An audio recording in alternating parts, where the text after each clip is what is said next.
आप देख रहे हैं आईना सच का, सच तो यही है। नमस्कार, मैं डॉक्टर रविंद्र शुक्ला एडवोकेट जनपद न्यायालय अमरोहा से आज विशेष धन्यवाद देना चाहता हूं आईना सच के संपादक महोदय और पूरी टीम का, जो हमेशा सच की आवाज़ को उठाने के लिए, न्याय की लड़ाई लड़ने के लिए हमेशा आगे रहते हैं। मैं तहे दिल से धन्यवाद देना चाहता हूं आईना सच का। दोस्तों नमस्कार, आदाब, सत श्री अकाल और मैं हूं इरशाद अहमद और आप देख रहे हैं आईना सच का न्यूज़ चैनल। आज मेरे साथ वरिष्ठ अधिवक्ता रविंदर जी हैं और अभी जो आज हमारा सवाल है वो आज इनसे सवाल ये होगा कि आखिर अधिवक्ता ही अगर उत्तर प्रदेश में सुरक्षित नहीं है तो क्या अंदाज़ा लगाया जाए, क्या कहा जाए। तो कुछ चर्चा करने के लिए कुछ समय आज हम लोगों ने निकाला और जो वरिष्ठ एडवोकेट रविंद्र शुक्ला हैं और समाज सेवी भी हैं वो, और काफ़ी लंबे समय से वो इस आवाज़ को उठाते चले आ रहे हैं। तो आज उनसे पूछ लेते हैं अधिवक्ताओं के बारे में, क्योंकि वो खुद भी एक वरिष्ठ अधिवक्ता है। जी, मैं डॉक्टर रविंद्र शुक्ला एडवोकेट जनपद न्यायालय अमरोहा में अपनी प्रैक्टिस करता हूँ। इसी के साथ साथ मैं सोशल एक्टिविस्ट हूँ। पर्यावरण और वन्य जीव और जीवों के लिए मैं हमेशा मुद्दे उठाता रहा हूँ।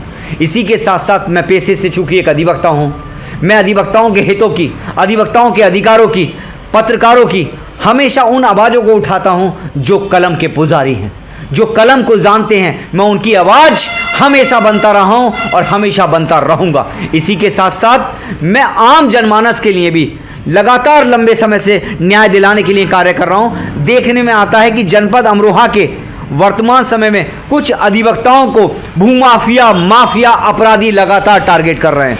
देखिए, आज के परिप्रेक्ष्य में ये मुद्दा जो आपने उठाया है अधिवक्ताओं के उत्पीड़न का, ये बेहद ज़रूरी है, बेहद ज़रूरी है ये।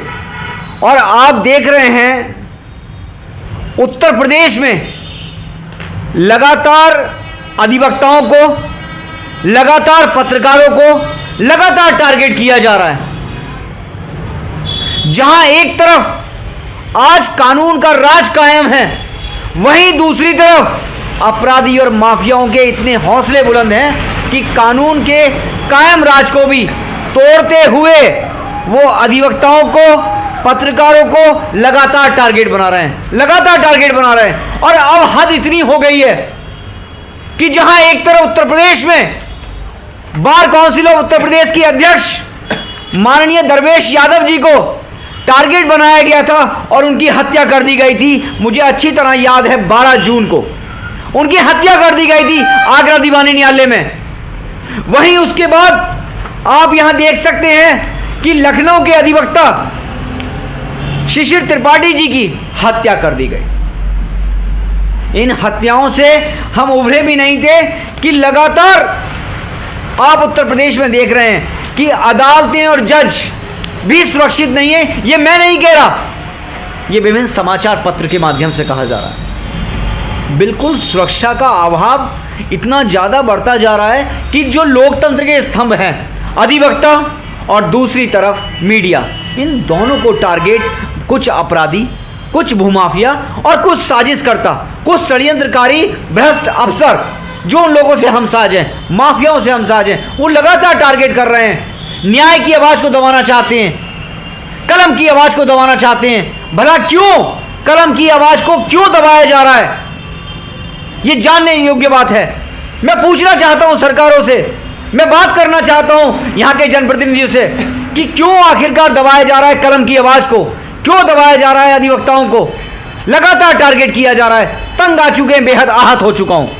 लेकिन सवाल मेरा यह है, योगी जी का कहना है क्या जो माफिया थे और जो अदर जो और भी लोग थे वो बिल्कुल वो बिल्कुल यहाँ से जो कानून का राज चल रहा है, और उसके बावजूद भी योगी जी काफ़ी प्रयास भी कर रहे हैं। लग रहा है, हम लोगों को भी लग रहा है कि काफ़ी प्रयास वो इस सुधार के लिए कर रहे हैं, लेकिन मुझे ऐसा लगता है कि उसका असर नहीं दिखाई दे रहा। राजनीतिक पार्टियों से हटकर जो भी इस समय काम सरकार कर रही है वो काबिल तारीफ काम है, वाकई में काबिल तारीफ काम है। लेकिन हमें उम्मीद है, हमें अपेक्षाएं हैं, अपने मुख्यमंत्री माननीय योगी आदित्यनाथ जी पर भरोसा है हमें।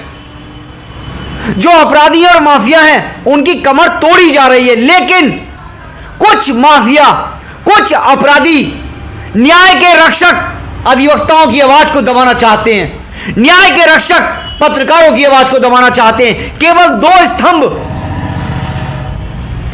इन 2 स्तंभों को लगातार कुछ साजिश करता, कुछ माफिया, कुछ भूमाफिया, कुछ अपराधी टारगेट कर रहे हैं। मैं माननीय योगी आदित्यनाथ जी से मांग करता हूं, मैं अपेक्षा करता हूं कि ऐसे अपराधी, ऐसे माफिया जो पत्रकारों को लगातार टारगेट कर रहे हैं, जो अधिवक्ताओं को टारगेट कर रहे हैं, उनकी कमर तोड़नी बहुत आवश्यक है।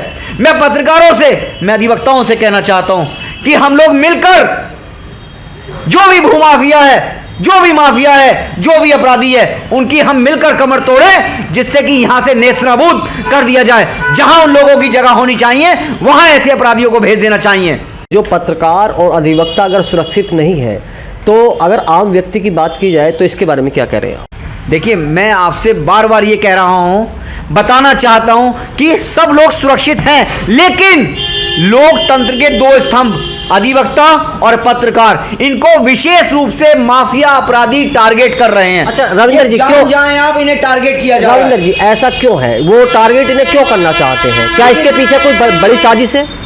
इस पूरे प्रदेश में इतने ज्यादा स्तर पर पहले माफिया राज कायम था।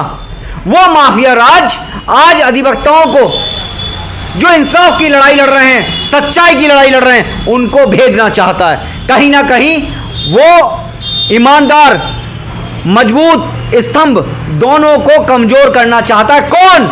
माफिया राज। उसको हम लोगों को मिलकर तोड़ना होगा। अब वक्त नहीं है बुराई और भलाई का, अब वक्त है मिलकर साथ चलने का। पत्रकारों से, अधिवक्ताओं से मेरा अनुरोध है, मेरी अपेक्षाएं हैं कि मिलकर आवाज उठाएं और ऐसे माफियाओं को, ऐसे अपराधियों को जो टारगेट कर रहे हैं, खदेड़ना होगा। सरकार से भी मेरी यही अपेक्षा है, सरकार से भी मेरी यही आशा है।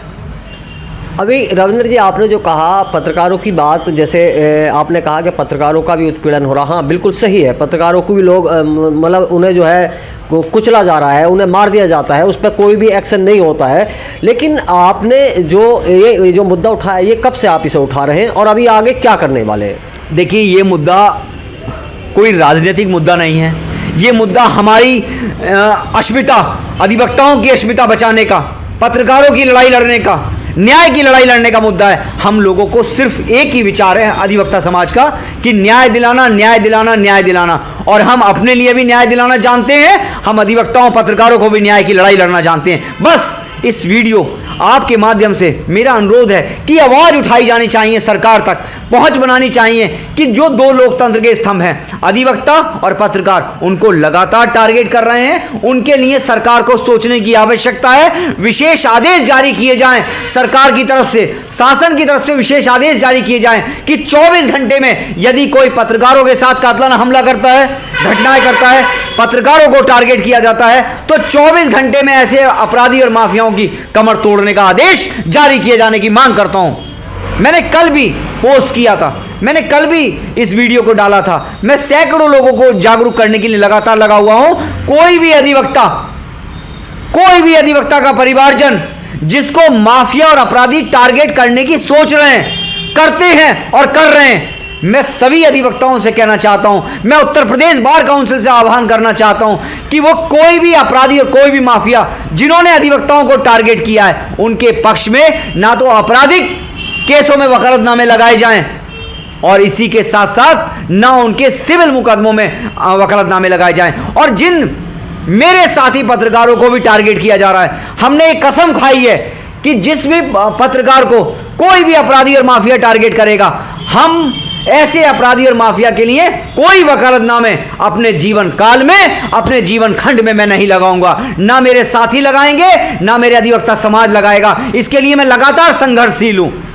हम इंसाफ दिलाएंगे पत्रकारों को, हम लड़ाई लड़ेंगे अपने अधिवक्ताओं की, और हम चुप बैठने वाले नहीं हैं, नहीं चुप बैठने वाले हैं। जिस भी अधिवक्ता का उत्पीड़न होगा, हम आगे आएंगे, आगे आएंगे, आगे आएंगे, इंसाफ दिलाकर रहेंगे। सरकार से भी मेरी यही उम्मीद है, सरकार से भी मेरी यही मांग है कि आप लोग पत्रकारों और अधिवक्ताओं को, उनके अधिकारों को बचाने के लिए आप साथ आए और एक आदेश चीफ सेक्रेटरी यूपी के माध्यम से तत्काल प्रभाव से जारी किए जाएं कि जो भी कोई पत्रकार, जो भी कोई अधिवक्ता को टारगेट करता है, तत्काल 24 घंटे में ऐसे माफिया और अपराधी पर कड़ी से कड़ी कार्रवाई होनी चाहिए। तब मैं जानूंगा कि उत्तर प्रदेश में कानून का राज बेहतर तरीके से कायम है। ये थे हमारे साथ वरिष्ठ अधिवक्ता रविंद्र शुक्ला जी। तो आप बने रहिए आईना सच का न्यूज़ चैनल पर। नमस्कार दोस्तों, अगर आपको हमारा ये वीडियो पसंद आया हो तो इस वीडियो को लाइक करें और हाँ, चैनल को सब्सक्राइब करना ना भूलें।